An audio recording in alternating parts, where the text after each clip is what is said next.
It's the area's top amateur golf tournament back again for another year. We're live today at Moorhead Country Club to preview the Red River Amateur Championship. Plus, we got a Game 7 in the NBA Finals, and the Twins finally won a ball game. Hot Mic begins right now. Hot Mic with Dom Izzo. Really? Really, Dom? No. I like what Dom's doing. Okay. Dom Izzo. Jeez, come on, Dom. What do you think I am, a magician? Yeah, I'm fired up, Dom. What else could I say? Absolutely. It was great to get on the field, and then Dom came up to me, and I'm trying to walk away from me. I just wanted to enjoy myself out there. Hot Mic. Great job.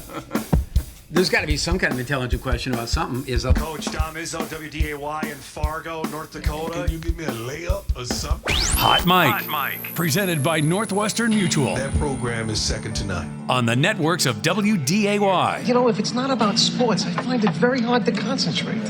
Here's Dom Izzo. Dom Izzo. Good Friday morning. Welcome, everybody, to Hot Mic. What a way to come back from vacation to be at a golf course. That's the best way to come back after being gone for the last week. Hot Mic live here on a Friday, the 20th of June, set to wrap up the week, and for the, at least for us, the third straight year, Hot Mic live on location here at Moorhead Country Club as the opening round of the 2025 Bell Bank Red River Amateur Championship just underway. A couple hours ago, we had the first groups tee off here. We're going to be live later today, right here on Extra, coming up at noon for 3 hours of live coverage of the first round, and then with you all weekend long. Great to be back, everybody. Big shout out to our guy, Sam Getzinger, for filling in for me for the last week. Was a fantastic week off. Celebrated not only the Jackman's birthday, my wedding anniversary as well. It was nice to unplug for a bit. But no slowing down of everything going on in the sports world. Obviously, we saw the Florida Panthers won the Stanley Cup on Tuesday night. Their celebration is ongoing. We're going to get to the NBA here in a second. We're going to have a Game 7 in the NBA Finals for the first time since 2016. The Twins, I left. They had won a game, come back. They finally won a baseball game yesterday against the Cincinnati Reds and getting ready for a big weekend at Target Field. The Milwaukee Brewers are coming to town. One heads up, since we're live out here today, we will not have Corey Provis today. Unfortunately, we'll have him coming up next week in his usual Friday 9:35 time slot. As I mentioned, we're out here live today. And for those that are not initiated with this golf tournament, frankly, this is the old KX4 amateur that Jim Adelson created basically 40-some-odd years ago and has turned into the Red River Amateur Championship under the guise of Chris Howell, the head pro at Moorhead Country Club over the last 6 years. It's a total rebrand, and the field is as good as you can get. We have 141 golfers here this weekend between the men's and women's division. This will be the third year we crown a champion on the women's side, and that keeps getting better and better. We'll talk about that coming up later on in the show. But for those that follow golf, whether it's high school golf in North Dakota and Minnesota, collegiate golf in the Summit League, you're going to see the best players that this part of the area has to offer. We have everyone here from the Twin Cities, obviously from North Dakota, some standouts from South Dakota here. We've got some dynamite players from Texas, Alabama, Florida have decided to come here because word of mouth has spread of A, about how challenging the golf course is, B, how good the field is, C, what's at stake. It's certainly spread like wildfire here over the last handful of years, and we'll talk plenty with numerous people that will be affiliated with the golf tournament. Some that will be playing. You're going to hear from a couple players that will be playing in it. Coming up, their tee times are frankly right after we sign off the air, and we're looking forward to bringing you some of the very best that are here this weekend. The neat part about this, that the tournament committee has worked with us to bring the best tee times like they do on the PGA Tour. When they are on the air, they have their best golfers featured in their TV window. We've got that coming up later today at about noon. So looking forward to that, and we'll give you the full download coming up in just a little bit. A couple other housekeeping items before we get to the show proper. And I say housekeeping with total pun intended, because when I left last Thursday, we had Matt Larson on, North Dakota State Athletic Director, to get a status check on where the Bison were in regards to the House settlement. Now here we sit on June 20th. The deadline is 10 days away. We have no official word yet from NDSU on what they're going to do. Sources I've talked to now say they might be leaning the other way, potentially on opting out. So that's something to keep an eye on there. Excuse me. And that may be a surprise considering what Matt Larson was talking about on on Friday's show. But that's what they're leading at the current rate. UND, still no word on them. Again, we're hearing they may opt in. South Dakota made it known last week. We're going to have John Schemmel, I believe, USD Athletic Director, join us on Monday's show. That they are opting in. Southern Illinois is opting in, and Murray State has opted in. That's what we know in terms of the Missouri Valley Football Conference. In the Summit League, it has been all quiet there, but no news on that. So that's where we stand there. I know Sam touched on this quite a bit last week's show, or during the course of the week. The status of conference realignment is still out there. We'll save that for next week, but that's what we're doing on a status check in terms of where things are at in terms of the House settlement. Now, let's get to the action from last night. We had Game 6 of the NBA Finals last night at Gainbridge Fieldhouse in Indianapolis. Obviously, the Thunder with a chance to win the NBA championship for the first time at OKC, leading 3-2 after a dominant win in Game 5 on Monday. Tyrese Halliburton's status was up in the air the entire week.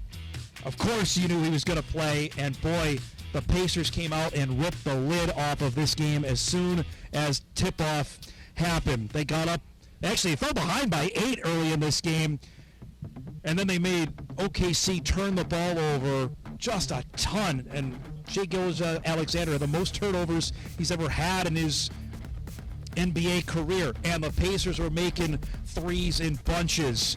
Aaron Nesmith, who had been cold, drains a corner three. That put the Pacers up by 12. Again, turnovers were a huge factor in this game. Halliburton makes a great pass that leads it out in transition for another corner three, put Indiana up by 12. Crowd was just going crazy, and they were feeding off it after every made basket last night. Halliburton only played 23 minutes, but boy, he was effective out there. Drains a three, puts him up by 17, largest lead of the series. This was the highlight play of the night. Halliburton with a no-look feed to Pascal Siakam for the dunk. That put Indiana up by 20. Place was going nuts. Basically, OKC, their will went away after this play. It was well worth 3 separate replays in the game last night. Reggie Miller was loving it with his son sitting in the front row. This might have been the greatest night of Indiana basketball since the movie Hoosiers came out. Siakam, they had 2 buzzer beaters last night. Knocks that one down to end the first half to put Indiana up by 23. Miles Turner dunks. SGA had a quiet night. Then on transition, they get it up ahead. Another easy lay-in. TJ McConnell was great again for the second straight game. You have to wonder why in the world wasn't he playing. Indiana routs OKC last night. Final score 108-91. Series now tied at 3 games apiece. You see SGA at 21 points, turned the ball over 8 times in the game last night. 20 points for Obi Toppin, who was sensational. Halliburton has just 14, but that was enough for Indiana. Nebhard at 17, Siakam 16, and the Pacers force a 7th game for the first time since 2016. We will have a Game 7 in the NBA Finals, which will come up 7 o'clock on WDAY on Sunday night. Got a heck of a lineup to see us on Sunday. So we've got Red River Golf coming up on Sunday here at noon on Extra. The College Baseball World Series Game 2 championship game is at 1 o'clock. And then, of course, the NBA Finals coming up at 7 on Sunday night. Been a dynamite series for all those that lamented, well, we don't have any big names, we don't have any big teams in it. Well, now we've got a championship series going all the way. NBA couldn't have asked for much more than that. And I talked about this all the time. We make way too much out of ratings. People care way more about ratings that don't need to worry about it. The basketball has been really good. And if you watched any part of last night, I know it was a boat race for 3/4 of the game. Indiana fans made that a scene last night. And it's going to be an unreal atmosphere coming up on Sunday night for Game 7. So buckle up for that, everybody. Pacers, Thunder for the NBA championship. 1 game coming up on Sunday. Going to be dynamite. Last thing before we set up our show, I mentioned I left here last Thursday. The Twins were scuffling. Come back, still haven't won a game. Everybody's hurt. Starting pitchers going down left and right. Got swept over the weekend.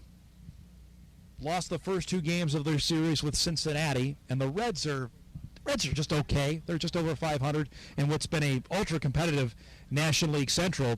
Well, Byron Buxton, when healthy, this is what we've seen over the last couple of days. Might be an all-star in 2025. Yesterday, for the second game in a row, leads off the game with a bomb of a home run. For those who haven't been to Cincinnati's ballpark, and I have been to Great American Ballpark, it is a bandbox. You don't have to hit the ball hard to get it out of there. 432 feet makes it a 1-0 Minnesota lead. I wish I could show you a Spencer Steer highlight. We don't have time for that, just so I could remind everybody that the Twins traded Spencer Steer for Tyler Mahle. How'd that work out? But they do have Cody Clemens, top of the second, hammers a 2-run home run, makes it a 3-2 Minnesota lead in the second inning. Later, Buxton hits another home run. Second home run of the game, this one nearly 400 feet. It's a 4-2 Minnesota lead through an inning and a half. Though the offense was dynamite yesterday. Ty France adds an RBI double in the third to make it 5-2. Ryan Jeffers was sensational yesterday. This is crushed for a 2-run double. That made it a 7-2 Minnesota lead. The Reds would answer back, make it 7-4. They would actually trim away in this game that basically had no pitching. It was 9-5 before Jeffers would answer again with another big hit. That would make it a 12-5 final score for the Twins to finally snap their losing skid, even up their mark at 37-30. Remember, not that long ago, they were like 10 games over 500, but their pitching has gone sideways. The amount of guys have been hurt, but they pound out 17 hits yesterday in getting at least one out of Cincinnati. Pitching-wise, they were all over the place. Paddock went 5 innings, allowed 6 hits and 4 runs, and struck out 3, but got the win.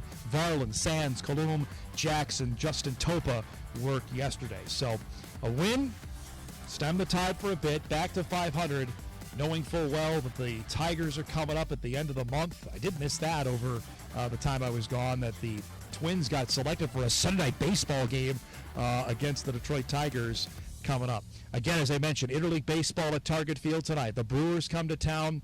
Should be dynamite atmosphere for the next 3 days. Joe Ryan is going for Minnesota tonight. Jacob Misarowski will pitch for Milwaukee. 7 o'clock for that. Bunnell's not working this weekend because he's got to go to Target Field to cheer on his Brewers with about 10,000 other Milwaukee fans that are going to be there at Target Field. So should be dynamite atmosphere down in the Twin Cities for that.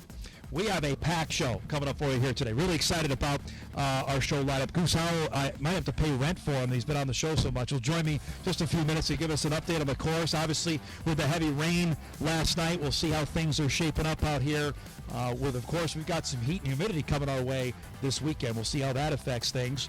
At 9:35, Jake Skarperud will join us from Shanley High School, North Dakota State junior golfer. He'll be teeing off later today in one of our featured groups. See if he's got some low rounds in him this weekend. I know he did not play well here last year. He's got his eyes set on hopefully winning this thing come Sunday evening. At 10 o'clock from Kindred, North Dakota, Avery Bartels will join us on the women's side. 4-time state champion from Kindred High School. Just wrapped up her freshman year at North Dakota State. All freshman Summit League player this year. She'll join us at 10. Matt Cook will join us at 10:20. Of course, Rose Creek head golf professional. This week he's just dad. His daughter Sophie is one of the contenders on the women's side. Just wrapped up a dynamite career at Hawley High School, runner-up finish at the Minnesota 2A state tournament. We'll talk with Matt coming up at 10:20. And then my broadcast partner for the third straight year, Greg McCullough, will join me at about 10:35 to give us an outlook of the course. He played here yesterday, and what the field shapes up like and what a winning score could be on the men's and the women's side. So that's our show lineup there, brought to you by Northwestern Mutual on this Friday. Let's get a rock and roll here, everybody. We're live on location at Moorhead Country Club on the opening day of the Bell Bank Red River Amateur Championship. Hot Mike on WDAY Extra, KSFL, KMBN, Inform.com. We're back live to Moorhead right after this.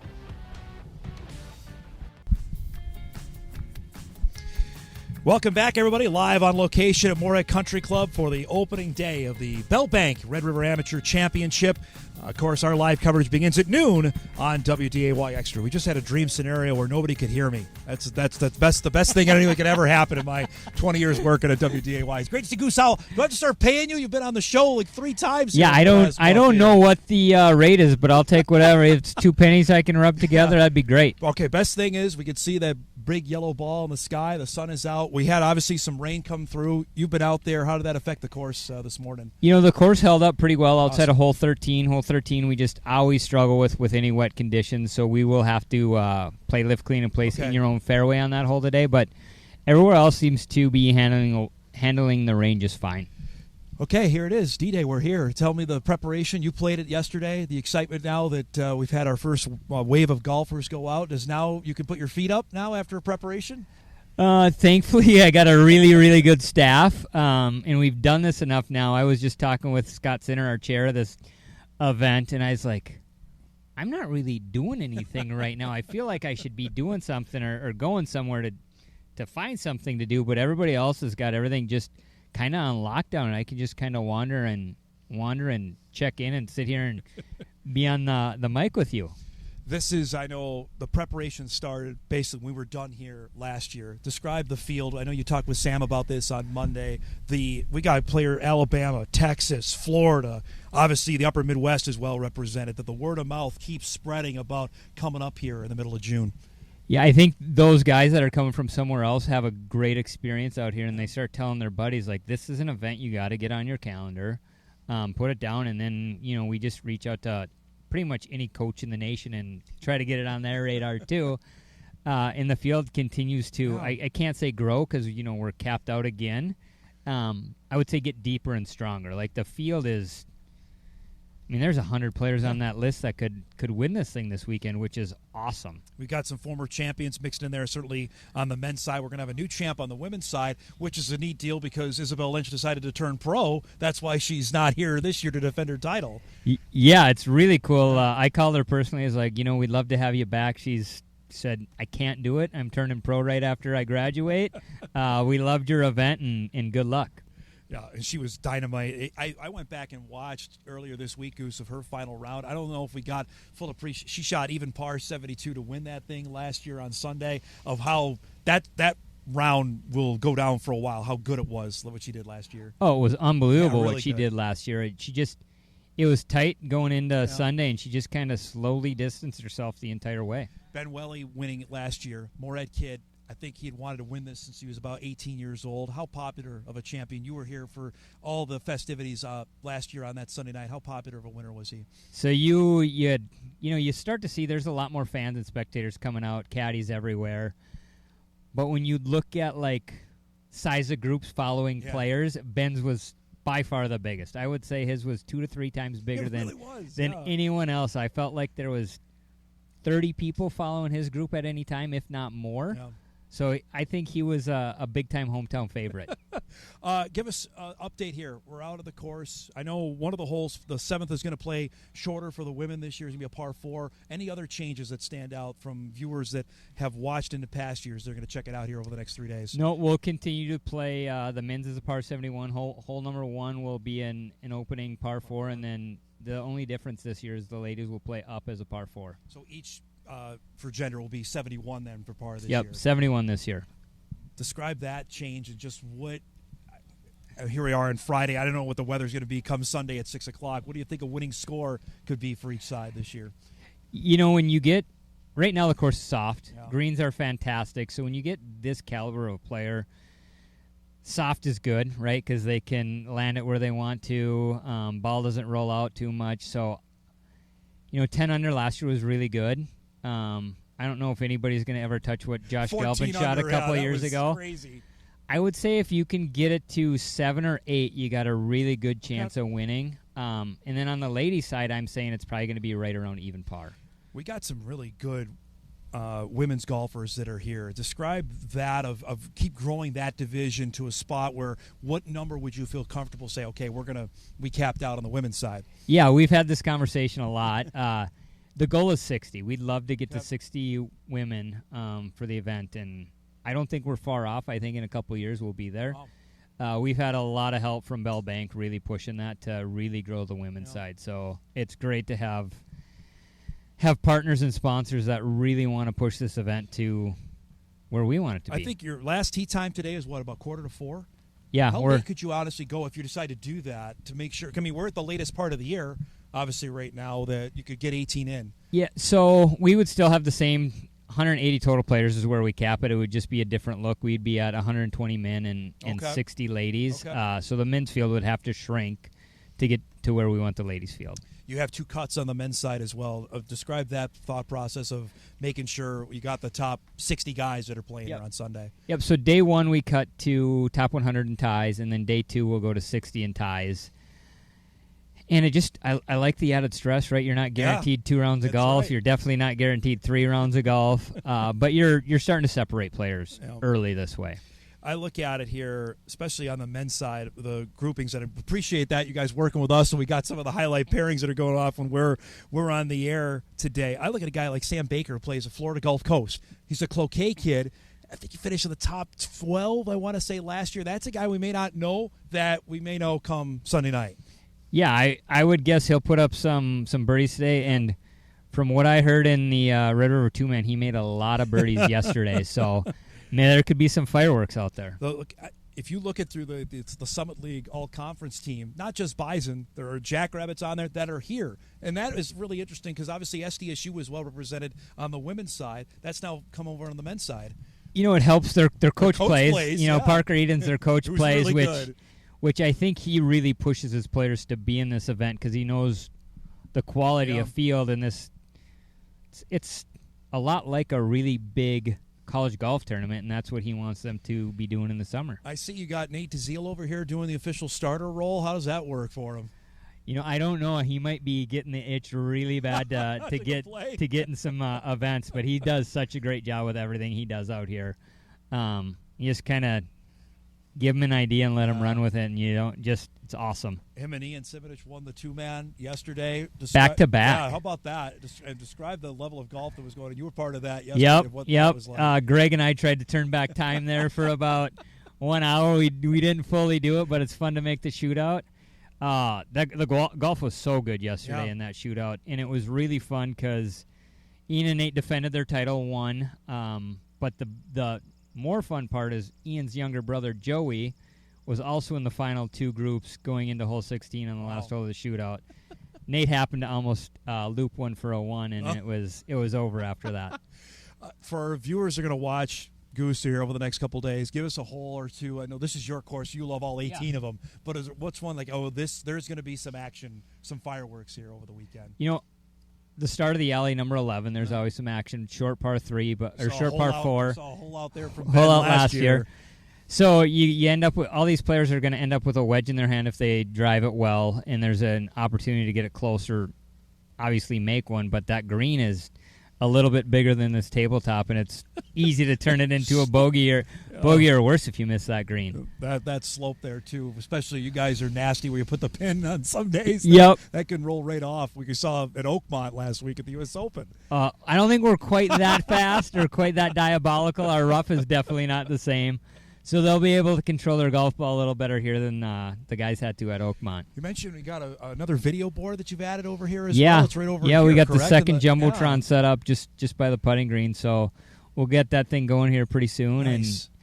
And we don't know yet if we're going to have it turned at the golf course so players can see it coming up 18 and see the leaderboard on 9, or if we want it facing the clubhouse so viewers can watch from the upper deck. Last couple minutes with you here. Feedback from the players. What have you heard back over the last couple of years? You guys have said, okay, we've got this. Let's adjust to what we're hearing. We haven't really had to adjust much. They've really enjoyed the tournament. They love how it's run. They just keep signing up. I haven't heard much change on how we're running the event. So I think we're doing everything. You can't say everything right, but close to right. Last thing before I let you go, obviously you're taking away the course for basically a week from the members. What is that conversation? Obviously it's a huge deal for them. This is to showcase their golf course, but they want to be. This is the time of the year to play. What's that conversation like that for basically a week? You guys can't play. It's gotten easier. The first couple of years it was hard because you don't know what this is going to be when we're getting them to try to buy in. So we kind of fought maybe for 2 years as we did this, but the buy-in's there. They're starting to see the value of us hosting such a caliber event, and then 3 days of advertisement. I mean, we have a lot of TV time at this place. The phone usually starts ringing afterwards for how do I get on the wait list for membership. So it's turned into a really nice problem. Now, last year, if I remember right, the winner got membership. Is that still up for grabs here as well? Yep. Wow, men's and women's fantastic. champion That's are fantastic. honorary members out here. All right. That's great. It's great to see you, man. Thanks so much. I know you're busy, dude. Thanks again so for much having doing me. this, all right? And try and enjoy a little bit this weekend, all right? Sounds good. Thanks, Dom. Goose Howell joining us here at Moorhead Country Club Head Professional to get us started on this Friday morning. We'll break. We're going to meet some of the golfers who will be playing here this weekend, including Fargo's own Jake Skarperud will join me from North Dakota State. His tee time coming up in just a few hours. We're back live on Hot Mic, live on location from Moorhead Country Club right after this.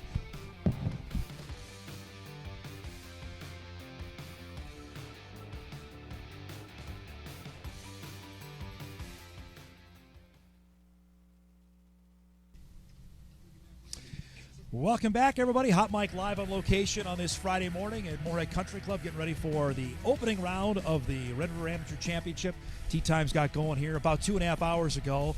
My next guest gets going here in about, what do we got, about 3 hours for Jake Skarperud from Shanley High School, of course, North Dakota State golfer. It's great to see you, bud. Thanks for getting out here and joining me a little bit early. And here we go. It's go time. What's the mindset getting ready for round one? Today it's, obviously a little bit windier, but, same as every time I play. It's just mentally prepared before the round and then make sure I'm loose leading up to it and then make some birdies, hopefully. So we're texting last night. It's thundering, lightning. What's going through your mind? Like, okay, how's that going to affect what the course could look like today? Yeah, honestly, I wasn't thinking too much of it. I mean, we're all going to be playing the same conditions, so, I mean, you kind of just got to let nature do its thing and then adapt when you get out there. That's the only thing you really can do. This is almost like a mini Summit League championship for the amount of schools represented. Obviously, the Bison are here, the Jackrabbits are here, St. Thomas is represented. Does that get the juices flowing again? Like, hey, this is just like playing in school golf, right? Yeah, for sure. And obviously, there's a lot of great colleges represented here. UND obviously here as well. UND, Florida Gulf Coast, Oklahoma. Yeah, there's a lot of great colleges, a lot of great players. So, yeah, and that's what a tournament's about. I mean, a lot of competitiveness and gets you going the day of. We chatted when you committed. Of going to NDSU. Tell me, now you're 3 years in, the biggest change going from high school to college golf is what? I would say growing up playing here, it was the length of the courses.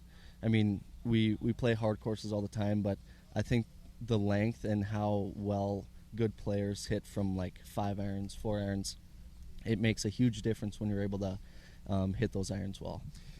Describe your goals. Obviously this weekend is come here and win this thing. Yeah. Just what do you have to do over the next 3 days to make that happen? I would say playing simple golf out here. There's a few holes that are a little bit quirky in the terms of you have to hit the right shots. And you don't need to go overboard and try to hit every perfect shot. So on a couple of those par fives, it's hitting the right shots off the tee and then not getting too greedy and laying up if need be, and hopefully making those 10, 15 footers throughout the week. It's not necessarily go out and bomb it on every hole, right? You just got to be in the right spot, correct? Exactly. How different is that for especially guys these days, and I don't mean to disparage, but you want to go out there, hit it as far as you can, have a wedge, and tap in for birdie. Yep. How much different is that for this kind of event where, there's some holes, like right behind us, it's tight, but you can bomb it, this challenges your entire golf game. Yeah, for sure. I mean, even like hole 1, if it's playing a par 4, it's, before it's a par 5, you can kind of spray it off the tee, but you got to lock in some of those par 5s, like hole 15. Yeah. You have to hit a good tee shot. If you miss left, you're possibly in the water, and if you miss right, you're laying up no matter what. Hopefully you have a shot. So, I mean, you got to hit those right shots. I remember a couple years ago, 2 years ago, the second round, you had a dynamite round. I think you may have had the best round of the day next to Josh, who was just crazy that whole tournament, and the weather was bad. Is there anything of like when things aren't great, granted I know where you grew up, that playing in bad weather suits your game? I mean, I think more so it's the mental side of things. I remember it raining a couple years ago, and it's like, okay, you got to just embrace it. And I remember being completely soaked head to toe and just no rain gear on, just embracing it. And I think that's what you kind of got to do and enjoy it as much as you can. Was that on purpose, no rain gear? Wasn't on purpose, but it worked out. Last year I know it was a struggle. How difficult is that, knowing the game's it might be just a hair off? How frustrating is that to play like that? It is frustrating because this is a course where, like I said, there are some quirky holes. So if you're not hitting it well, I mean, you can make some big numbers out here, and I did that last year on hole 7. So it's tough, but again, it's all mental. You got to be sharp mentally and be able to adapt. Looking who you're playing with here today, you're playing with Nate Pearl, who obviously you know from West Fargo Cheyenne, from UND. Sam Baker, who plays at Florida Gulf Coast, yourself, and then Gavin Newkirk from St. Thomas, another guy you know. Yeah. How much does that help for maybe going out and shooting a low score with the guys you're playing with? Yeah, I would say it helps just knowing the guys you're with, but also it creates that competitive juice throughout the round. And I mean, you want to beat the guys you're playing with, just like any tournament, but it'll be a lot of fun. Those guys are all great guys, and I look forward to playing with them. I know we had Ian on the show yesterday, and Sam was talking to him about the year for Bison Golf. How would you describe, as a team-wise, how would you describe 2025? I would say it was very enjoyable. We played some good golf. We won a couple tournaments. Yeah. We did play well at conference, obviously. Didn't have it all 3 days, but we played well, but it was a lot of fun. Those new guys that came in, Sean Moore, Carter Spalding, it was a blast, and having Coach there too, he was amazing. You feel like you have one more day at conference, you can win that? I do. Yeah, for sure. So it's the way that you guys seemed like you guys were playing in the final round, that one more day you might have been able to catch Oral Roberts. Exactly, yeah. We talked, obviously, we had Coach Kennedy on a couple weeks ago once he made the big announcement. Were you guys in the loop? Was that out of left field that this was going to happen? It wasn't out of left field. We knew that it was going to come. Whether it was this year or next year, obviously we didn't want it to come, knowing the guy he is and the coach he was, but it was expected. Obviously it sucks being in that position, but we're all happy for him and just happy to be a part of his legacy. Give me a backstory of him recruiting you. Obviously, you've known Coach forever, being from Fargo, but what was that backstory, and what was the recruiting story like? The biggest thing for me was, I remember I broke my arm junior year hockey game. Yeah, that's right. Third place game, last game of the season, and was out most of junior year, and arguably that's the most important season. Yep. Leading into senior year, and I remember he was one of the few coaches that were still interested after that. No kidding. So gave me that shot, and I knew under him, with the teams he's built up, whether it was high school or college, I knew that he was the guy to go to. Did you still lace up the skates now? Have you done that I since? do, yeah. Last year I actually coached South Shanley Hockey JV, so that was a lot of fun. So the impact he's had, and I think people in the golf world know it. The fact that he coached at Fargo South, he coached Tom Hoagie, he coached NDSU to its first Summit League championship. What do we not know? What does impact mean, maybe not on the course, for you going forward? I was just going to say, obviously he's had such a great and huge impact on the golf side, but he's an even better person. He's the guy that you would go to for anything and everything. He was like a father figure to all of us. He was the person that you wanted to go see at practice. Can you tell us the beach story now? Oh boy, I don't think so. He broke it on the show a couple weeks ago. I guess, what was your reaction when you found out where you were? It was shocking. I mean, we were hiking down this huge cliff, and all of a sudden it was like, lo and behold, it was this huge thing, and man, it was shocking. But it was one of those things, obviously, with Coach. It's like another great story. Yes, it's another one to add to the pile, right? Exactly. You got to play everywhere. You play at Bethpage. You played at Chambers Bay. You played Torrey Pines. All of those are U.S. Open courses. I mean, I don't know if that's in the recruiting pitch, but that's a heck of a way to get a guy to come play golf there. It was. I don't think it was when I came on, but now it's, it's like, holy cow, look at all these unbelievable courses that we've played, and going down to Mexico and basically traveling the world. So it's been amazing. What was Bethpage experience like? Obviously, the Ryder Cup is going to be there this fall. We're hosting that. Yep, it was pretty cool. We played Bethpage Red in the practice round in the first 2 days, and then when you go from Bethpage Red to Bethpage Black, it's a complete different ball game. And and the rough there is unbelievable. But it was in great shape. So for viewers that don't follow golf, the black course has the warning sign. Exactly. Correct. Yep. Did you take a picture of that when you were out there? We all took a picture by the sign, and if we had a bad score, it was like, all right, well, this is what we were. Is it legit though? Is it like the warning? Like it's well earned, right? Yeah, for sure. Yeah, it was a very tough course. Was there a course that stood out this year you played? Like, boy, this was a lot of fun to get a chance to play there. That Florida Gulf Coast course. I can't remember the name of it, but that course was a really good course, and it was a hard course. Unfortunately, the greens weren't in the best condition due to the hurricane, but that was a lot of fun playing that course and in that weather. I know you got a tee time coming up here. We just got a few minutes left with you. The Fargo golf scene, you grew up in it. Obviously, it just keeps getting better. We see more young players that are going to be playing here this weekend that are either from Fargo, Grand Forks, Moorhead. What is it about this area that's produced some dynamite players? I think a lot of it has to do with the community. I think every course, whether it's private or public, has that group of kids that are playing together. And then even when I grew up, it was kind of Oxbow and FCC were the two main groups with all the kids and stuff, and we did Ryder Cup games. We did Oxbow versus FCC, so it was that for sure, the community. You got your buddy Sean Moore about to tee off. What can you tell us about him, about his game? He's a good player. Yeah. He'll continue to develop, and his swing is unlike any other. And he just started playing golf not too long ago. That's wild. Yeah. Do you have a little competition among the Bison guys here this weekend of low Bison? Is that a competition going on? There always will be competitions and bragging rights for sure. The level of competition here, how much is that a springboard, and what else you got going on this summer? You got some bigger events, obviously. Birchmont, Pine to Palm still coming this summer. Yeah, so this kind of kicks off the summer for me. I was fortunate enough to play well in the Minnesota Open last year, so I don't have to qualify for the AM or Open. All right. So next up will be the Open and AM, nice. and then Birchmont and Pine. So it'll be a full summer again, but it'll be a blast. Any of those courses stand out? Detroit Country Club is, again, unique in its own right, but the other ones you're going to be playing that suit your game? I've heard some really good things about Rochester Country Club. That's where the Open's at, and then I think one of my favorite courses ever is Bemidji Town and Country Club. And you and your dad played there against one another years ago, right? Yeah. So that course I think suits me well, and I really enjoy it out there. I got to ask, with Coach Kennedy moving on, do you have any insight of who the next men's golf coach is going to be at NDSU? I don't, but I'm very hopeful that NDSU will pick a great guy.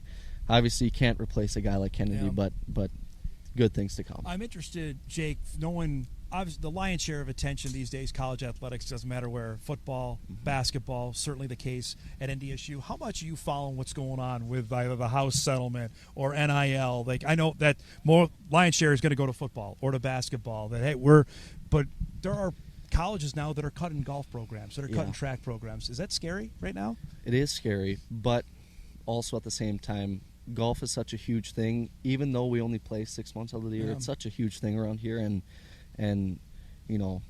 golf in itself has grown so much since COVID, where it doesn't worry me too much, and honestly, we're just fortunate enough to be at a school like NDSU or the other schools in town where it's valued.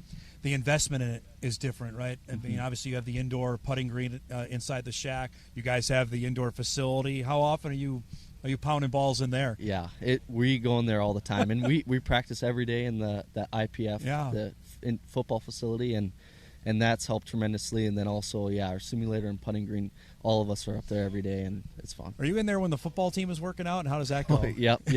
So they'll open the garage doors, and you can hear them yelling and screaming and pounding weights, and it's different than our workouts. I was going to say, what are your workouts consist of? We know what football goes through. What you guys got going on? Not the same intensity, but still get some work done. I had somebody email me to ask, was hockey ever a road you consider going down, or was it always golf? It wasn't when I got to high school, but looking back, it was one of those things where, man, I wish I would have just put a little bit more effort in. But, I really enjoyed hockey, and that's kind of the part of the reason why I helped coach last year. And I miss being around that intensity level and that competitiveness. But so I miss it. You're going to do it again? I think so. Nice. Yeah. Now that Chandley has its own team coming in 2026. Last thing before I let you go, what's it going to take for you to win this weekend? I think consistency, and the weather will come on its own, and mentally being prepared for whatever comes to me. It might get hot this weekend. How do you handle that? We're not used to that in this part of the world, Right. at least this early in the year. Exactly. I guess. Yeah. No. I mean, one thing that helps me with the heat is having a wet towel and being able to keep your hands dry.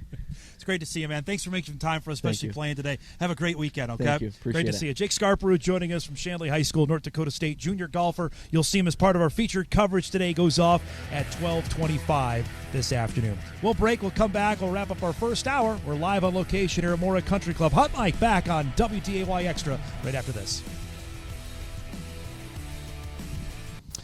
Welcome back, everybody. Final segment of this first hour, live on location here at Moorhead Country Club. Opening day of the Bell Bank Red River Amateur Championship.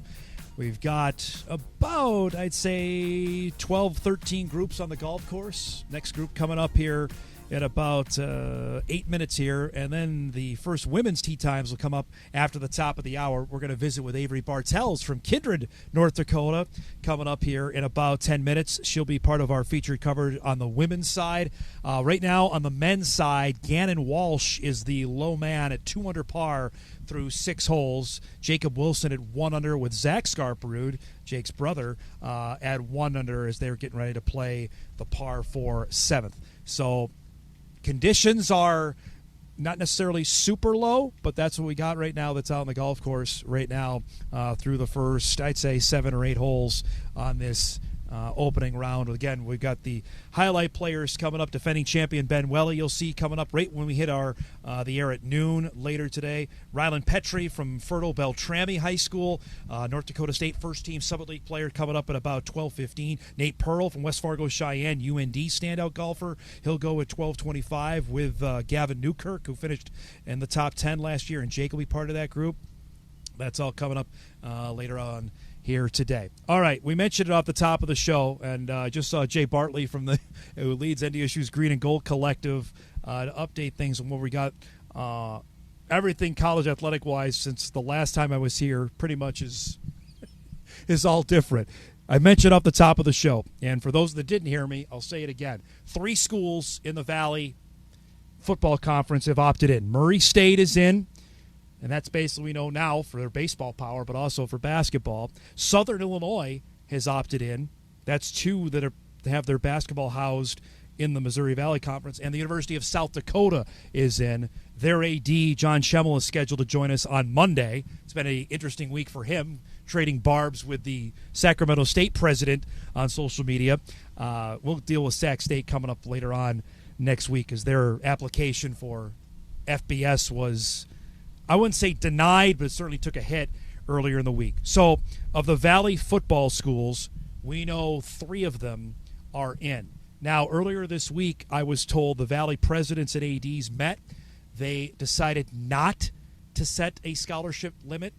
We have some schools or some conferences that have done that. The Missouri Valley Football Conference didn't. I think there's a majority thinking out there that schools are not going to add more scholarships, that there's the opportunity to do it, but the cost of that is prohibitive for schools like Murray State, for Indiana State, for Youngstown State, because not only do you have to add the scholarships if you're going to do that for football, you have to add them for the requisite sports in women's sports, whether that be soccer, volleyball, cross country, golf, softball, you name it, they'd have to add those. So that's something to keep your eyes on here over the next couple days. But again, just from trying to read the tea leaves on this, I think it's for NDSU, it's a complete 50-50 right now. I think South Dakota State, which was a hard no, if you listen to John Gaskin's show, he interviewed Justin Sell, the AD at South Dakota State. I think they now might be waffling. I think UND is firm in the opt-in camp. I don't think that they're going to change their mind on that. But that's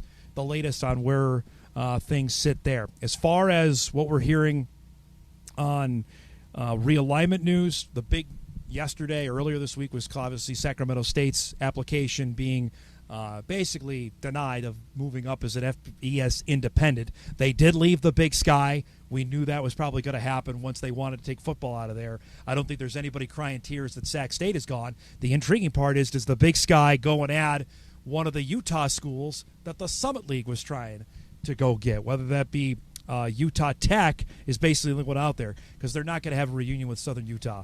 They had a nasty breakup there. But you never say never, I guess, in college athletics. But the Texas schools, from what we heard, UT Arlington, Abilene Christian, and Tarleton State might be going to the Atlantic Sun. That's the latest we've heard there. So that's the update that we can provide as of now. When we were back in studio on Monday, we'll have a full debrief on where we stand with about 7 days to go before the athletic calendar flips over to 2025-26.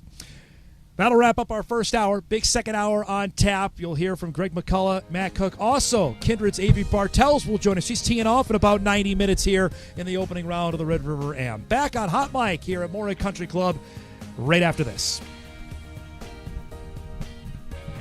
This is Hot Mic. Hot Mic. On the networks of WDAY. Here's Dom Izzo. Welcome back, everybody. Hour 2 of Hot Mic live on location here at Moorhead Country Club on the opening day of the Red River Amateur Championship. Tee times went off about 3 hours ago. Featured groups are going to come up here in about 90 minutes as we hit the air at noon, coming up on WDAY Extra, including guest on my right will be teeing off in about 90 minutes, so she's got to get going here. It's great to see Kindred's Avery Bartels joining us here. Just wrapped up her freshman year at North Dakota State. Let's just start there. Freshman year in the books. We talked going in. Yep. How did it go freshman year? I think it was a typical freshman year, ups and downs, learned a lot. Definitely more prepared for next year, know how to prepare myself for the coming fall season, but it was a really fun year. I wouldn't change anything about it. All freshman Summit League, so it must have been pretty well. Yeah. I was just visiting with Jake Skarperud about the biggest challenge, and he's a few years removed from high school golf. You're immediately removed. What was it? I think, obviously distance, but not coming with that is not having 80 yards and under into everything.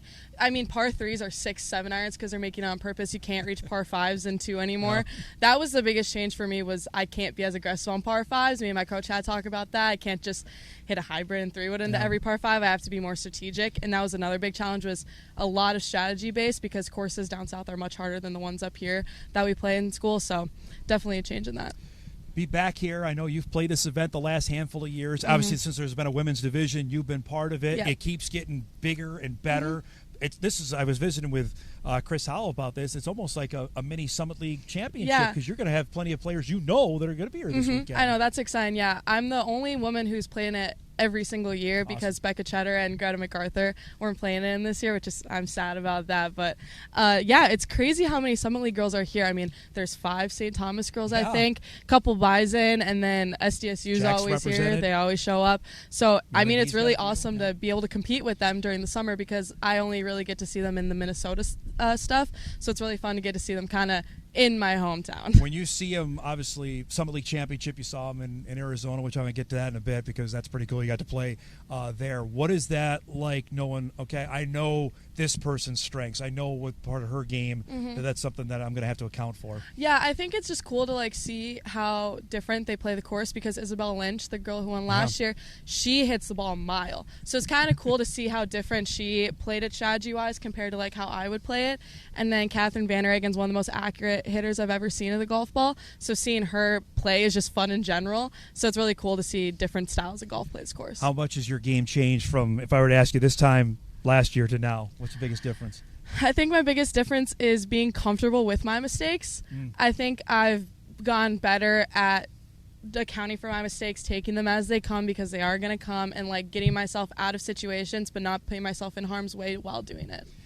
It's hard to manage that, right? Yeah, especially, and now having coaches out there, how much is that different from just obviously your dad, or having your high school coach or high school teammates out there? How big of an adjustment is that? Well, I think it's cool. I can look up to every single one of my college teammates. There's something about their games I really aspire to have. So it's cool seeing them. And my coach is an awesome coach. I mean, you don't hear anything bad about him. He's super amazing. We go through strategy before every tournament and practice rounds. And he really, every time he comes around, he just kind of calms me down, helps me make the best decision out there. So I've learned from him how to make my certain decisions. I got a hard time with him because he texted me from Hawaii. I think just to rub it in October to say you were playing really well, but Describe that, because Matt Johnson we're talking about. He's such an easygoing guy. I don't know if I've ever seen his blood pressure or his voice get raised. How much does that help for you as a golfer? It's amazing. Like Sam Brandt is my high school coach who really loves to scream in high school basketball. So changing from that to Matt Johnson. That is A to Z. Yes, it was definitely A to Z, different levels of skill. So seeing him, I just every time on the course and I see him come up, I never get afraid. I never get nervous. I know whatever he's going to tell me, it's definitely the right decision. And he's been an awesome mentor, an awesome coach, and I wouldn't rather have anybody else. Did you know, getting the NDSU, that you were going to play in Hawaii this past year? Yeah, we knew. It was amazing. Okay, give us I can't imagine it wasn't bad, but what was the golf like? The golf was super cool. We played Kapolei course, but the other part that I really enjoyed that coach did for us was that we had a family day and a tourist day, so I got to do touristy Hawaii things. I'd never been there before. But the golf itself was super cool, and one thing I really enjoy about college golf is I get to play with a bunch of girls that are international. So I know a lot of girls from Chile and the Philippines and Europe especially, so that was one of my favorite parts about it. Give us a couple other spots that stood out, wow, I got a chance to play at this particular course this I past think year. that Palm Springs was really cool. And then we'll go back to the course we played in Las Vegas again. That was really fun. And then I really liked our conference course. Our conference course was really good. In Arizona. Yes. Now, that's a good recruiting pitch. Hey, we're going to go to Hawaii. You're going to go to Palm Springs and Las Vegas. Football's not going to those spots. No, I can tell you not. that right now. Yeah, exactly. You guys got an advantage on that. You mentioned conference had been in Kansas forever, then switched obviously to Arizona. What was that change like, and what suited that? Did it suit you? So they switched it because it seemed like every week in conference it was 40-mile-an-hour winds. And you can't cancel a conference round, and they really try not to have 36 holes in a day. Yeah. They really try to separate it 3 rounds of 18. So last year, after 40-mile-an-hour first day, they're like, okay, we are switching it. We're moving it to Arizona. So then Longbow hosted it this year, and it was amazing. We had perfect weather. Most amount of wind was maybe 10 miles an hour, and it was literally the best that weather you could ask for. We got really tan right before the green and gold gala. It was amazing. The challenge, and I think you heard this, we talked about it once you committed, of going from Class B golf to Division I golf. Was there what was there one thing maybe you didn't account for? Say, okay, obviously the course is going to be tougher, going to be longer, players are going to be better, but what was there one thing maybe you didn't account for? I think maybe I didn't account for how much I'd have to rely on my short game because I could, again, when you have 80 yards into the pin, chances of you missing the green are maybe 10%. So having 150, 160, I'm missing the green a lot more often in much more challenging spots on these courses that make it much harder when you miss the green. So I think Coach really works on it in the fall as our short game and our chipping. We use the FCC Par 3 course a lot. We really utilize that to really expand our short game. So I think that's one thing I didn't really account for was how much I'd have to use my wedges, not from full distances. The indoor facility, Avery, to have not just the practice facility where you can hit, but the indoor putting green. How often do you guys use that? People don't even know that's in the shack. It's way up on the top floor. It's kind of hidden away, which is I remember when it opened, everybody wanted to get up there. But how often you get up there, and how can that help when you actually get out on the golf course? As a team, we use it about 2-3 times a week, and we can go up there whenever we want. Nice. The guys utilize it a heck of a lot. They're up there. Anytime I'm up there, there's always somebody. Whether it's Gabe, Petrie, literally anyone. But funny story about, I'm really good friends with some of the basketball girls, like Claire Stir, Marissa. I was like, do you guys want to go see it? And they're like, where is it? And I was like, it's on the 3rd floor. They're like, the shack has a third floor? I'm like, yeah, guys, it's over here. So then I showed That's them. fantastic. They had no idea it was up there. But yeah, we really utilize it a lot. It's super fun. It's one of the best facilities that we have up Now north. you've opened the door. When's the last time you shot hoops? Do you still get out there regularly or no? No, we have access to the shack practice gym and the shack gym. I used it maybe once. And then I just worked a basketball camp for my coach and shooting hoops. I was like, hey, my teammate Payne Getty, who plays NDSU, I'm like, you can demonstrate the drills. I'm a little out of this by now. So the level of player, Avery, that you've seen over the last couple of years, especially in this event, how important is it to play an event like this to get you ready for the upcoming granted, you got a big summer to come, but obviously the college season starts in August that we're not that far away from. I know. I think it's super cool to be able to play against all the college people because then I get to compare my game to out there. That's one thing I really utilized the last couple of years was comparing my game to college players, and I'm really good friends with Becca Cheddar and Graham MacArthur, so I'd ask them questions and try to utilize it in my game. So I think it's awesome to be able to compare now instead of in the fall and in the spring, to be able to compare and figure out what I need to work on. All right, tied for 8th last year. Describe how those 3 rounds went. Well, number 15 is the hole that I really am focusing on this year. I'll tell you that. I think I took a 9 on it last year, something not great. Again, we kind of talked about this before we were on air. My coach has told me I'm really good about 15 to 16 out of the 18 holes. So we're trying to, me and my dad this week, are really focusing on every shot matters. And that's one thing I've also learned in college. I can't relax on a shot, I'd say. So really just focus on every shot matters. Staying disciplined is another big thing. And when mistakes come, they come, and just get yourself out of them as best as possible and try to execute. What is it like to have your dad on the bag? I mean, I love it. Yeah. He was my high school coach, Yeah. so I've had him forever. He knows my swing better than anyone, him and my brother. So I think it's the best person for me to have to caddy. How do you separate dad and caddy? Where does that come? Does it come when you walk off the 18th and he's back to dad, or when does that start? I think sometimes the dad comes out if he gets mad at me a little bit. Like if I make a bad swing and I'm like, I don't know what I did there. And he's like, well, you did this. And I'm like, okay, well, thanks, Dad. I kind of already knew what I was doing wrong. I'm just trying to vent to you real quick. But we've found a good balance with it, with him being my high school coach and caddy for years. Yeah. I think we kind of know when to separate. Like we were sitting on the couch the other night going through the yardage book, and that was kind of caddy mode, and then right after that we were like what we call debriefing the tee sheet with who's paired in groups and just laughing about it. So switched to dad and caddy mode pretty quick. Tell me about who you're playing with, and how obviously you know a couple of these girls. How does that work for you for today? I know Sophie Cook really well. We played together a lot last year, and then Now you're gonna be rivals since she's going to UND. Yeah, next she's year. going to UND. Yeah. Yes, rivals. And then Sophie Christensen. Is that how you say it? Sophia, yep. So I obviously know she's from DL. Yep. I follow her on social media. She's a really good golfer, really young, good golfer. And then Ellie Stitch I don't know as well, but I'm really excited to play with all of them. You look, obviously Mackenzie's back, who's been really good at South Dakota State that you know. Catherine Verner got from St. Thomas. St. Thomas brought 5 of its 7 players here, which obviously with Isabel winning last year, word got out, say, hey, to get up here and play. Yeah. This is a good test, obviously, but St. Thomas got the message. Yeah, I think it's awesome that they're up here, and that Mackenzie Maches is a great person. Really like I played with her a lot. I played with her in Vegas, and I got to watch her a lot. She's a really good golfer. Doesn't make a lot of mistakes. Yeah. She's awesome. And then obviously St. Thomas brought so many of their girls, which is super cool to see up here. Because I mean, when this first started, there was maybe 10 girls playing in it, and now and like when they introduced a cut, I was like, we have enough girls to have a cut in here? I was like, this is crazy. So it's super awesome. The fact that, and I know Goose mentioned this in the first hour, that the hope is to get to 60 women. We're about 35 right now. How much do you spread the word on that to players? Like, hey, if you want to get better, come play here this weekend. I try to, especially with my teammates. And our coach sent out a message. He's like, hey, this is a really good tournament to play in. And, I mean, obviously word got out really well. I mean, it's expanded so much. I hope that this eventually will be able to turn to an invitational for women. What do you think winning score on the women's side can be this weekend? Do you remember what it was last year? +5. +5? Yeah. Okay, I would say probably. Thanks for I made me think already. Thank you. Yeah. +5 was the winning probably score, around +5, and especially with number 7 being a par 4, that's going to make it a lot different. Par is 71 now. Yeah, par 71. So I think it will be around that. Typically, I would say above.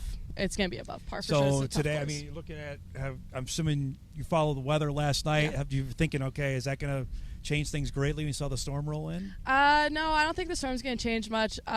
Wind's going to get a little stronger, maybe 15 as the day goes on, but nothing we haven't dealt with. I mean, in the spring, we didn't have a tournament above 70 degrees and not 20 miles an hour wind until conference. So we literally played in 30-mile-an-hour winds our entire season. You grew up with it, so obviously it's second nature, but when it's like this, when it's going to be warm tomorrow and Sunday, is that a rude adjustment you're not used to? It's like, it's a sigh of relief, I would say, just to not have to worry about anything. Because when we went to Sedona, Arizona, we only played 18 holes because it got canceled due to snow. I was like, what am I doing? This is crazy. Before we go, and you got to get going here, about an hour and 20 minutes away from tee time. What's the routine from now till tee time? What do you do? I actually switched it since I've gone to college. I putt first. Okay. Because we do have to shotgun starts in college. You kind of separate who putts first and who hits the range first. So I putt first, and then I go to the range. It's kind of funny how everyone hits different clubs on the range and different routines. We've always talked about it. And then what do you hit?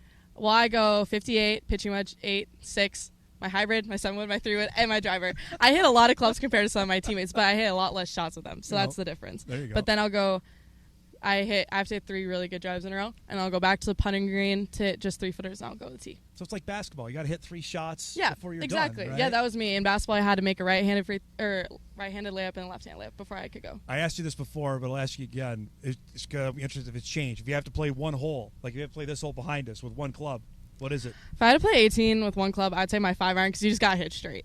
Like, you just have to hit straight. 18 is tough. Yeah. So I would say probably go 5-iron, 5-iron. Those trees keep, every year they keep creeping into the fairway every morning. It's like you look at the fairway, the bottom of it, and it's like, oh, it's pretty wide. And then you, like, slowly look up, and it just gets smaller and smaller. And I'm like, oh, my gosh.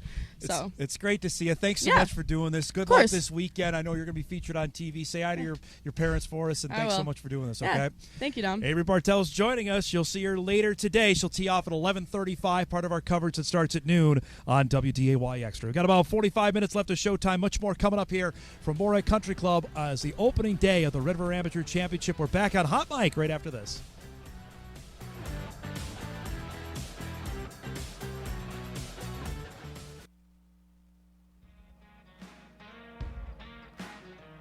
A Hot Mic live on location here at Moorhead Country Club, opening day of the Red River Amateur Championship. Our coverage begins in about 90 minutes here on WDAY Extra. We're leading you right up to that, right after our news wraps up here today. Great to be back here with Matt Cook, head pro at Rose Creek, who's been a busy man the last few days with the Roger Maris tournament wrapping up. First off, you've got the caddy. You're caddying today? I've got the gig once again, at least for a day. We'll see what happens. So we joked last year that you get fired after the first day. Yeah, I got fired. We put together a pretty good first round, I thought, and then I'm off the bag day two. I guess she went for a better-looking person. Obviously, your daughter Sophie is heading to UND, just finished runner-up from Holly. Describe runner-up Miss Golf. I mean, the finalist for that. What this ride has been like from high school and now transition and get ready for Division I golf. Yeah, it was kind of bittersweet. It was a lot of fun. Last week we spent time in the cities. She was a finalist for Miss Golf. They had a great presentation, banquet out at Windsong Farms, and that was a real treat. And that led us right into the state tournament down in Jordan, Minnesota. And so such a fun experience, and yet kind of sad seeing that one come to an end. But we're excited, for her to go off to college now, and she's really looking forward to playing for the Hawks. And so, yeah, it's been terrific. The runner-up at state, what was that experience like, knowing she was so close to winning the thing? Yeah, we've been twice a bridesmaid, and also had a fourth and a seventh there. Pretty good. So it is, 4 years. And it is golf, and it's just like one shot makes a big, huge difference. And so Avery Bartels was just telling us about the transition from high school to college. She didn't understand or maybe appreciate how much you have to focus on each shot, the difference there. It really is, and that's the thing that, Sophie's continued to improve on so many areas, but there's just so much things that she can still kind of clean on up, and those are the things I think as she continues to progress she'll need to do to kind of shoot the scores that are going to be required to play at the Division I level. But it's been fun to kind of watch that, as she's continuing to, like I say, improve over the years, and I think she's getting real close. We had obviously, I was visiting with Chris Croach yesterday. I was the women's golf coach at UND. What was the recruiting pitch like, and how much was Dad involved in that? I really tried to stay out of it. I gave Sophie a lot of direction. I've had an opportunity to coach for a year as far as college myself, and then have some high school coaching experience, and then through the people that I've taught. So I've had a little bit of knowledge on that and tried to guide her, but other than that, I said, listen, you've got to make that decision. You've got to make those contacts, and I've really kind of stayed out of it. We talked a lot about, as far as what you're looking for in a university, as far as, distance you want to be away. And UNG just presented kind of all those things that I think that we ultimately looked for. And she's really excited because, they've got a fantastic coach in Chris Croach up there. He's a great instructor, great player. And, you're going up to a spot right now where you've kind of been on the bottom of the Summit League. And I think Chris is trying to turn that. So you could really hopefully be part of something special in the next 4 years. And tapping into a lot of local players as well to do that. You see it up close, the level of play. You and I have talked about it for the better part of 15 years. Where are we at now on the women's game? Like, where are we seeing the level of talent improving? Just in Sophie's 4 years of the state tournament, I'm amazed at the depth. Before you'd kind of go in there thinking that, it could be one or two people that probably are going to pull this thing out if they just play reasonably good golf. And now you go down and you're like, holy smokes, there is a lot of really good players. And, you see that, even like I said, at the banquet we were down at Windsong Farms, it's like, man, there's some really, really good talent there from the 3A all the way down to the single A, and then, of course, you get into the Dakotas. So I think the depth is greater than it's ever been before, and I think the top keeps getting better.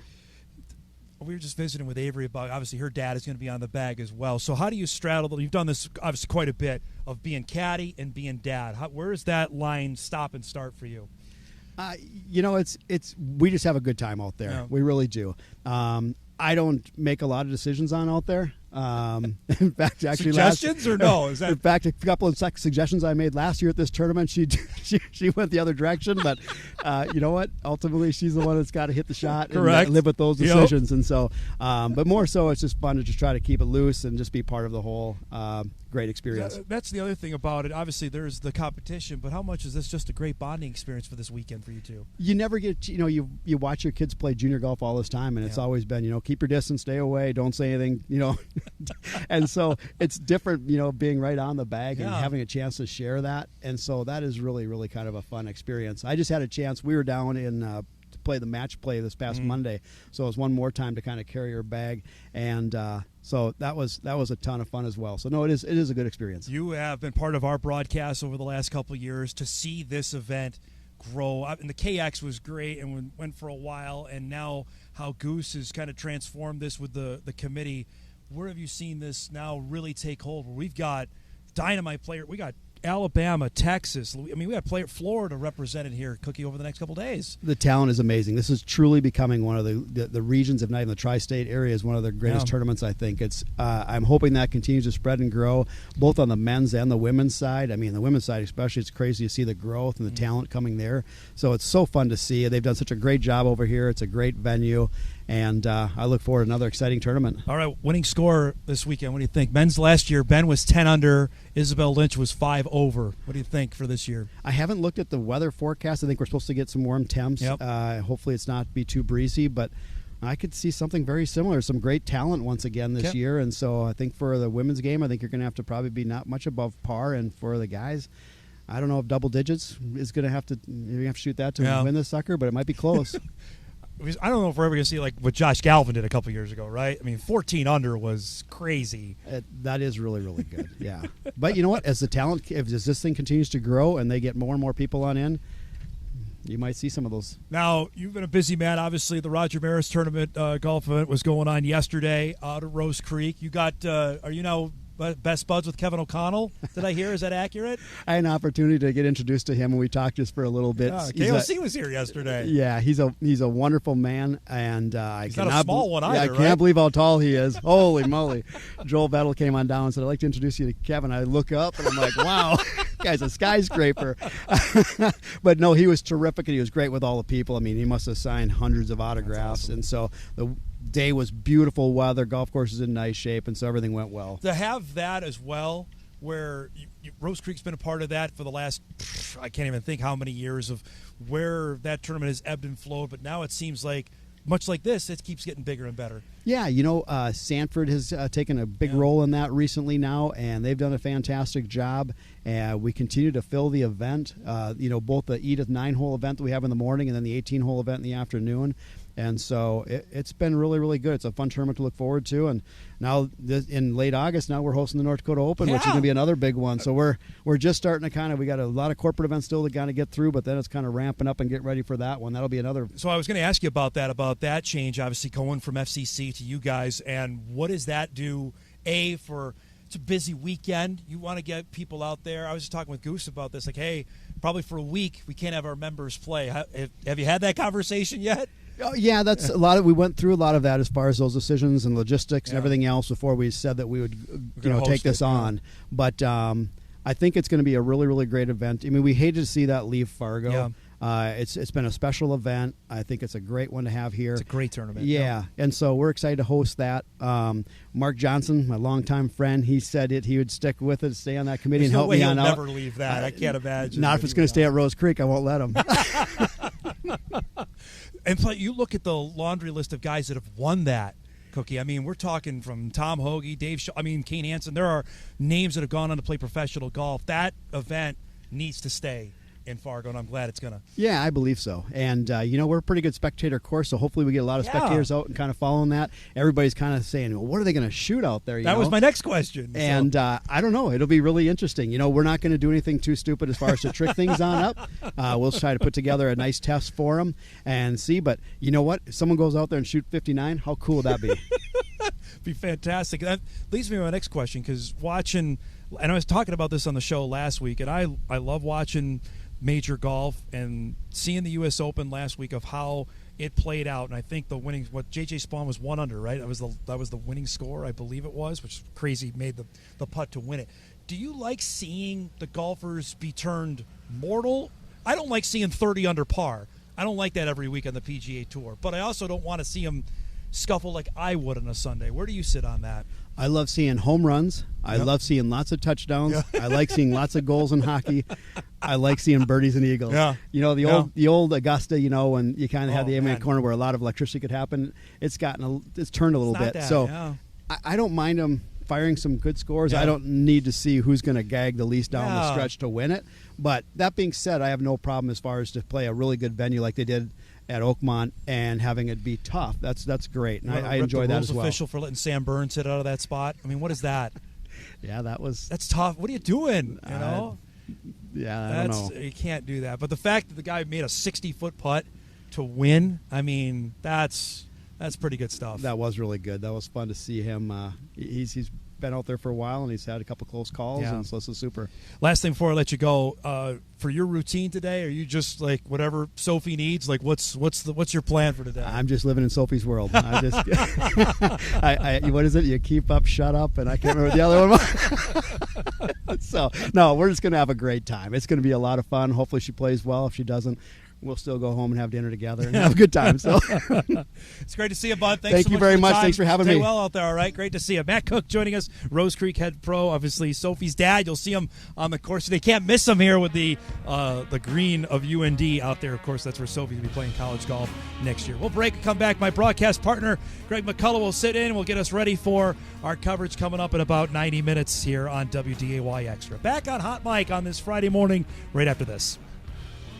Welcome back, everybody. Final half hour here on this Friday morning from Moorhead Country Club. The opening round of the River Amateur Championship is underway. Currently, leader Gannon Walsh and Carter Spalding, Bison each at 1 under par. Spalding played 2 holes. Walsh at 1 under through 8. Great to see Greg McCullough back with me, back in the booth for the 3rd straight year. Retired now. What are you doing? You got all time in the world now. It's amazing, right? So I am working a little bit. I couldn't just dump the golf field. I couldn't do it, right? So I didn't go cold turkey. So I caught Corey Herlickson, the head professional at Oxbow, at a very weak moment one night, and he decided it was okay if I would come and work there 3 days a week. So awesome. Really good opportunity for me. Shout out to their membership. They've been super duper nice to our family. And that golf course is impossible. I'll just say it. Well, right now. it's not easy. It's tough. Yeah, it's a really good golf course. I was trying to figure out which way to start. We could talk about the 2011 WDAY Bowling Classic. It was, I think, the first time we worked on air together. Sure. Go down that road. Yeah, let's do that. Talk about old school. That was great. But this is fantastic. We're missing our guy Larry Murphy. We wish him well, and we know we'll be thinking about him this entire weekend. This is blown up, this whole event. We've talked about it the last couple of years. We got a dynamite field. Describe the word of mouth on this. How big is that spread to get? We got players from southern states here, Texas, Alabama, Florida have come up here to participate this year. Yeah, I think the college coaches have started to get the word that this is a good place for their players to come and play, and it's really kind of a, if you look at the golf season, kind of the start of the golf season for them. Everybody's now done with school. Yep. They get to play in a major event. They get to be on TV. The college kids are really starting to embrace it, and once that starts to happen, obviously you get parents and grandparents and caddies and all that good stuff. So it's a really cool vibe. I imagine we're going to have college day out here today, so all the college golfers are wearing their college colors, which is going to help us out for television, that we're going to know on that. But the level of player, Mac, is just zoomed. I look in the Summit League alone here. We're going to have 5 or 6 different schools represented out of the conference. All of them really, really good players. Yeah, Goose and I played yesterday in the best ball, and I got to watch the college players move it around, and the ball sounds different coming off the club face without a doubt. And, it really, again, it could be a really good jump start for those college kids going into, if they're playing the Pine of Plum, if they're playing the Resorters, going to school, US AM, things like that, Minnesota State AM. So it's a really good kickoff for them. It's a really good test of golf. So it'll be a fun weekend. You were out there. Give us a synopsis of what the golf course looks like right now. Yeah, golf course is really good. The superintendents have really tried as hard as they can we had a really cool spring, which kind of slows things down. So, you can see it in a couple spots, but I think the golf course is good. The greens are great. The greens are fantastic. So, that's, as a player, once you see that, things are going to be good. Winning score last year was 10 under on the men's side, was 5 over on the women's side. Is that in that ballpark you're thinking right now come Sunday night? Yeah, I think 10 under would be a good score depending on how much the wind blows. And I keep winning for the ladies division, one of the ladies to break out, and this might be the year. Okay. I think, even if you could get to even par for that, I think it would be good. Yeah, we only had a couple. We had 2 rounds under par on the women's side total last year, and I was visiting with Goose to start the show. What Isabel Lynch did in the final round, I don't think we appreciated it as happening. She shot even par, and it was a dynamite round that ended up happening, and she ended up winning by 5 shots. Yeah, I think, again, right, we have a lot of college athletes here. I think in the ladies division you're going to see a lot of college athletes. We see a lot of different color bags, and again, it's a good start for them. And I think even par would be I think they could do that. That's going to be fun to watch here. You look at the level of players. I look on the men's side that we're going to have during our coverage. Obviously, Ben Welly's back, who won it last year. Such a sentimental favorite to go out and do it. How difficult is it to come back and try and do it again? Yeah, I think it's hard. I know, Ben kind of thrives on things like that, though, so that'll give him a little bit of motivation. Yep. I asked him yesterday, and I said, Ben, are you ready? He goes, I'm as ready as I'll ever be. So that's kind of the way he is. His MO, that's kind of the way he is, and Ben almost thrives on that I got to have a little edge to it, and he'll have that this weekend. The champ the year prior to him was Josh Galvin. He's back as well. Shot a record minus 14 for 3. I don't know if we're ever going to see that again, right? Probably. Well, I never say never, but year. Correct. Yeah, I mean the conditions set up for it. Again, I think the wind's going to blow 3 days here, so that might be a little hard. The heat as well. Will that affect? Because it's going to get warm tomorrow and certainly on Sunday, it looks like. I think the only people it's going to affect is Matt Cook because he's trying to caddy for his daughter. Well, he said today. He said he might get fired after today. So. My first question for his daughter Sophie on the putting green is who's caddying? Haven't fired my dad yet. So, but really, it won't have a lot. No, they're. Again, they're finely tuned athletes, and walking around yesterday watching all the college kids play. Yeah. I mean, you remember Earl Campbell? You remember how big his legs were? Huge. They all have that big size of legs. It's amazing. But this course isn't necessarily a grip it and rip it kind of course. You can't just bomb it with the tree lines here. There's some holes that require some precision. There's a couple out there, but if you can hit it, I mean, the person who hits it a long way still has an advantage here, especially on the back nine.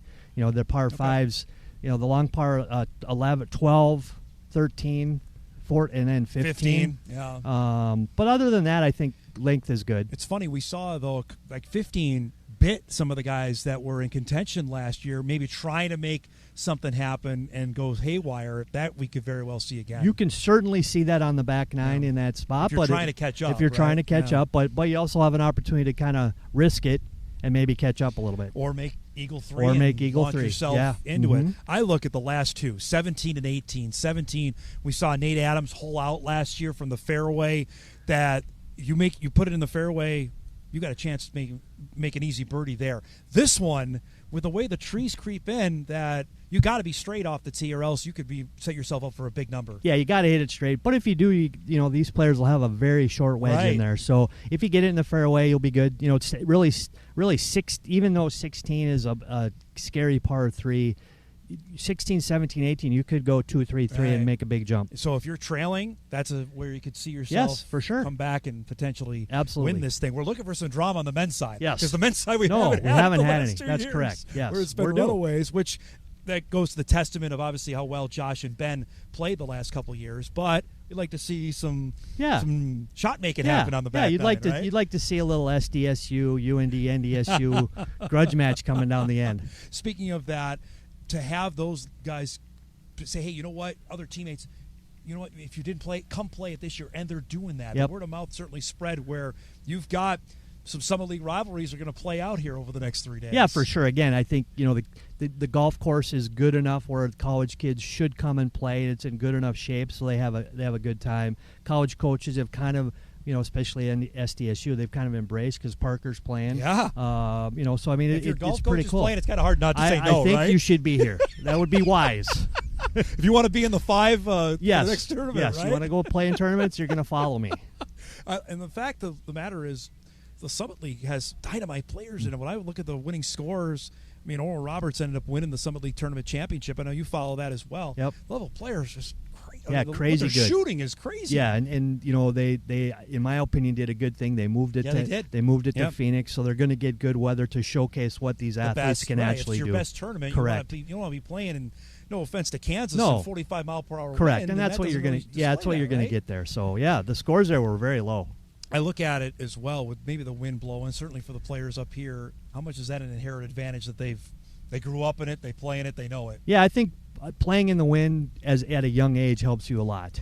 Having never played in it probably hurts you a little Right. bit. Even though you know what's happening as a golfer, especially the level at which these athletes are, but still you're just not quite always used to that wind blowing. I always got to talk to you about the professional game. I want to start on the women's side because they're in a town that I know really well. They're in Frisco, Texas this weekend. The LPGA Championship is going on down there. Frisco is now the nexus of the sports universe. Everything is happening down there. But I'm intrigued to see the winning score out of that, at a course that they haven't played before, at a major championship, what that can be. Yeah, I think it's always, players always have a little bit of excitement and angst at the same time that maybe they haven't seen what the golf course is, and it does, for that level, it does take a little while to learn what they're going to do. It's not a one-day thing. It's not normally, but the level of play, like you said out there, has been amazing. Dynamite.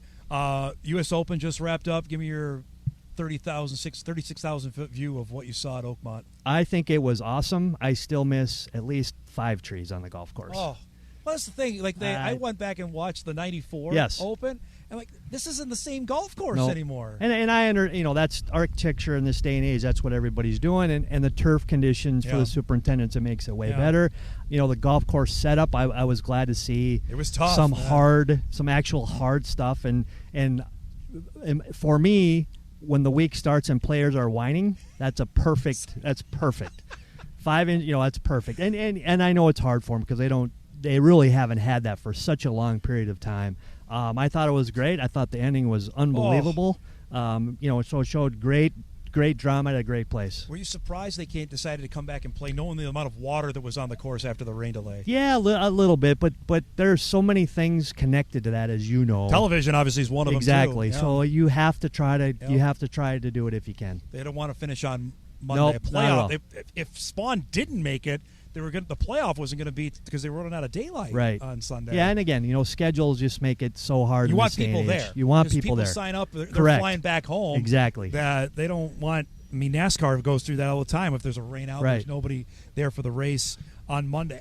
I tend to agree with you, but there's part of me also, and you and I have debated about this, that I don't want to see some guys playing like me in the final round of the year. I want it tough, but I don't want it impossible where Wyndham Clark is, granted, he's breaking a 100-year-old locker afterwards. I don't want to see that either.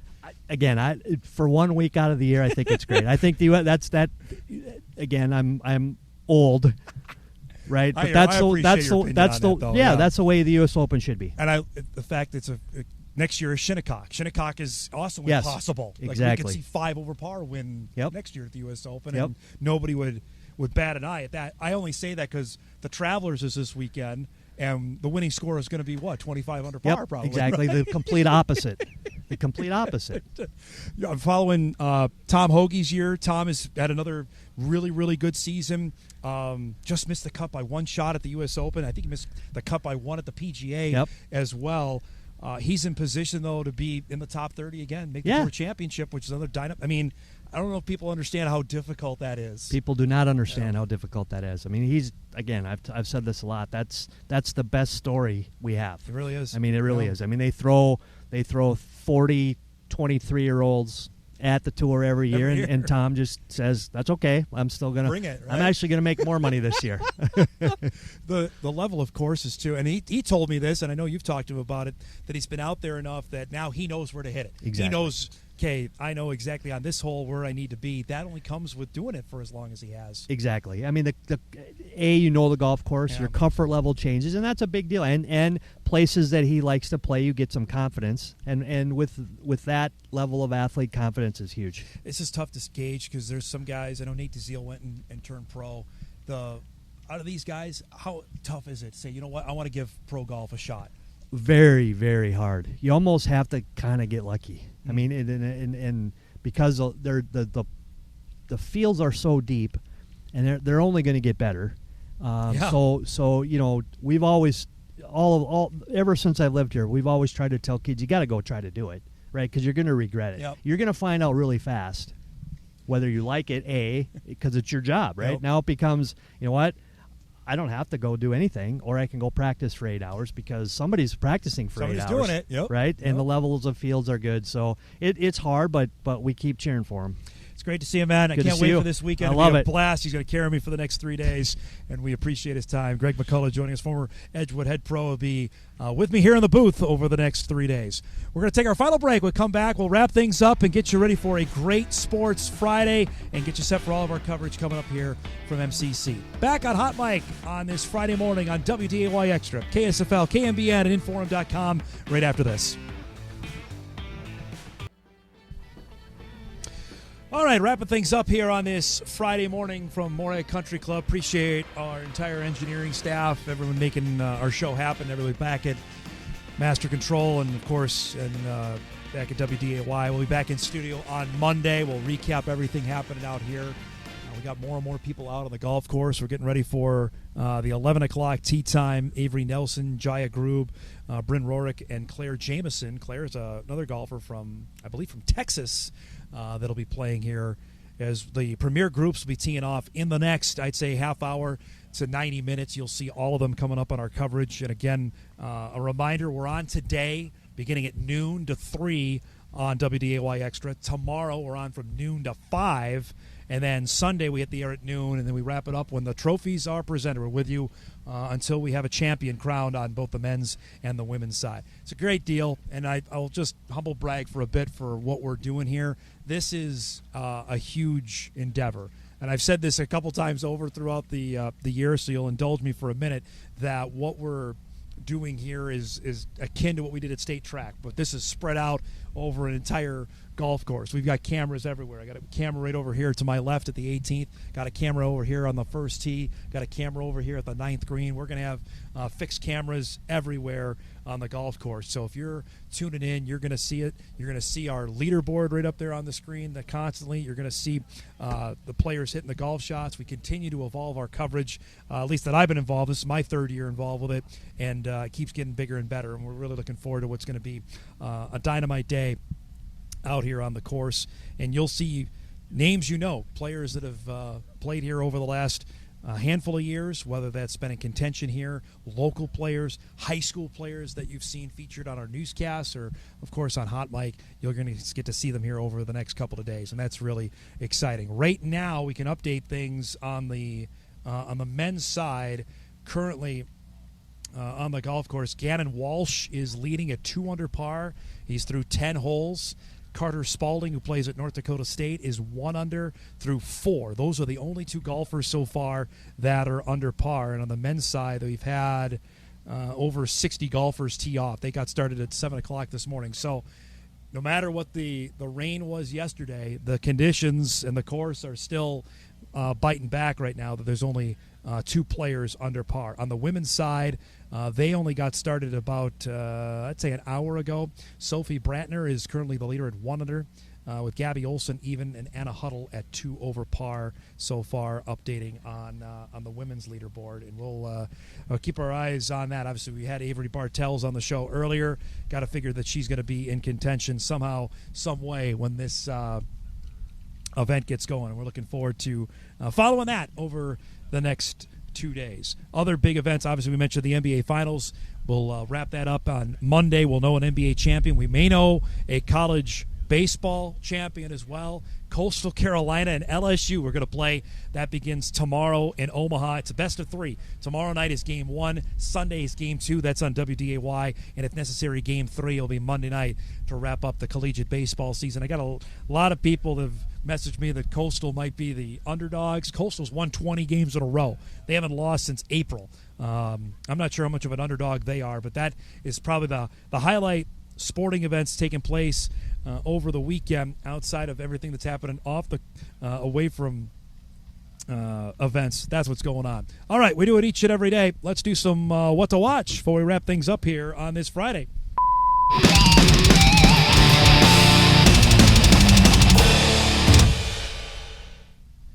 All right, so, of course, don't forget the Ritter Amateur Championship gets going here. Our coverage starts at noon on WDAY Extra. You can also stream everything on WDAY Plus and Inforum.com.